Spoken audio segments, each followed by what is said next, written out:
नमस्कार। Shri B are Mirdha राजकीय महाविद्यालय की हिंदी विभाग में आपका स्वागत है।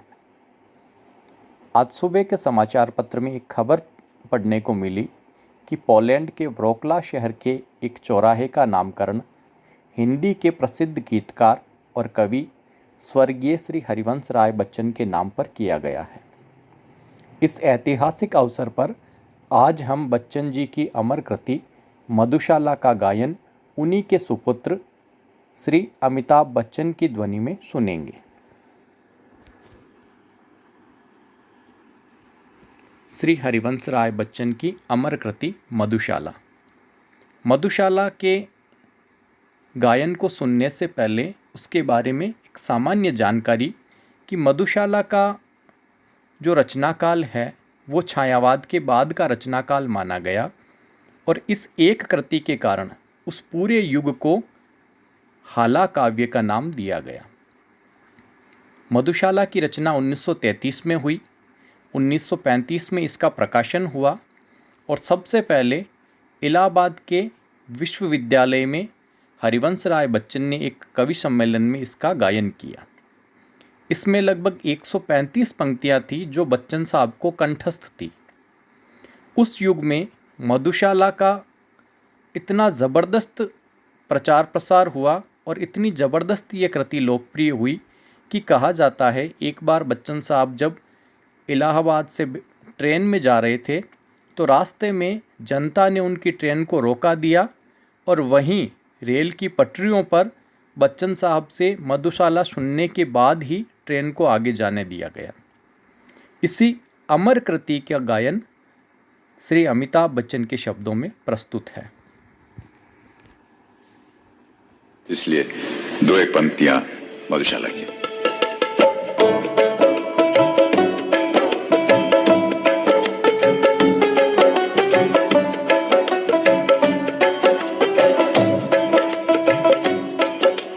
अपने युग में सबको अनुपम ज्ञात हुई अपनी हालत,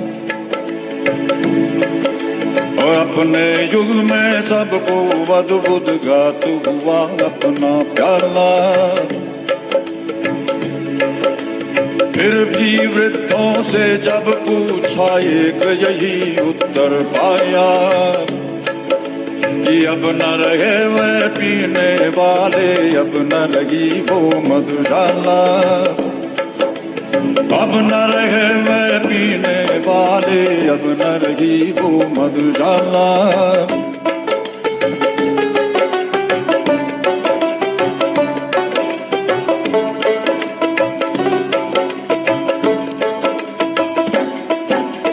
एक बरस में एक बार की जलती होली की ज्वाला,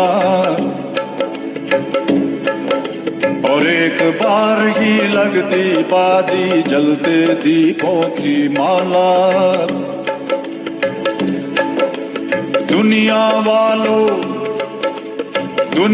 वालों किंतु किसी दिन या मदिरालय में देखो कि दिन को होली रात दिवाली रोज मनाती मधुशाला। दिन को होली रात दिवाली रोज मनाती मधुशाला।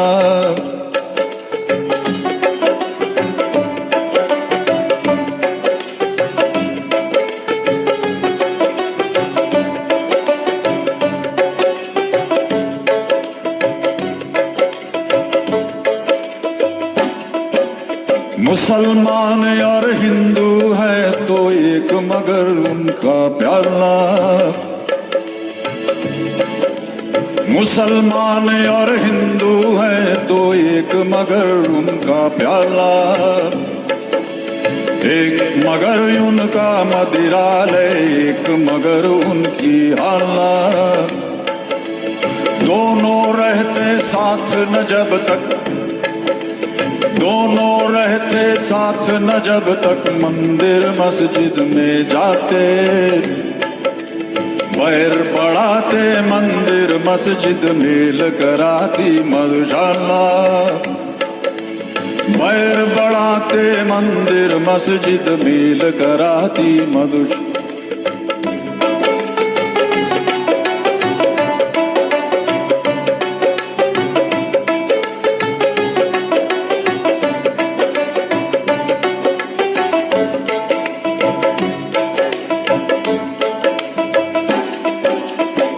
यम आएगा साकी बनकर साथ लिए खाली हाला, बिन होश में फिर आगेगा सुराग सुध ये मत वाला। ये अंतिम बेहोशी अंतिम साकी अंतिम प्याला है, पथिक प्यार से पीना इसको फिर न मिलेगी मधुशाला। पथिक प्यार से पीना इसको फिर न मिलेगी मधुशाला।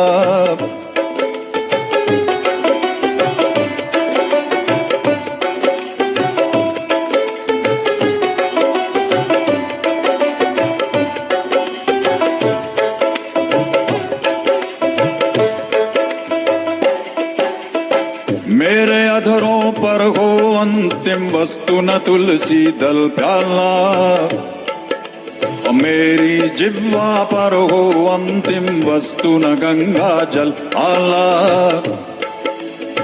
मेरे शव के पीछे चलने वालों याद इसे रखना, कि राम नाम है सत्य न कहना, कहना सच्ची मधुशाला। राम नाम है सत्य न कहना, कहना सच्ची।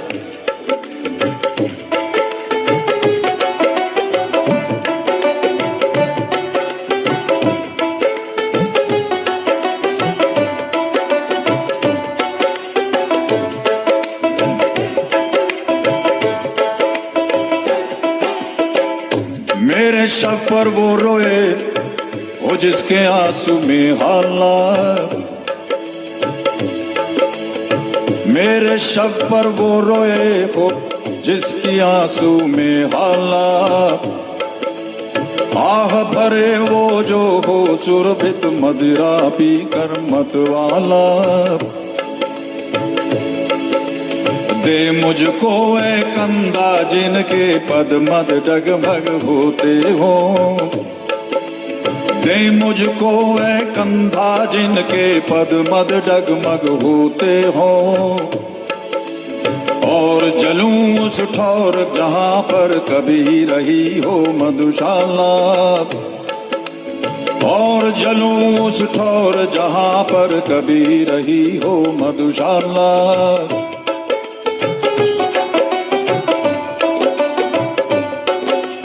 और चिता पर जाए उंडेला पात्र नगतिका पर प्याला, घंट बंधे अंगूर लता में मध्य न जल हो पर हाला। प्राण प्रिय यदि श्राद्ध करो तुम मेरा तो ऐसे करना, कि पीने वालों को बुलवा कर बुलवा देना मधुशाला। पीने वालों को बुलवा कर बुलवा देना मधुशाला। पीने वालों को बुलवा कर बुलवा देना मधुशाला। बहुत बहुत धन्यवाद।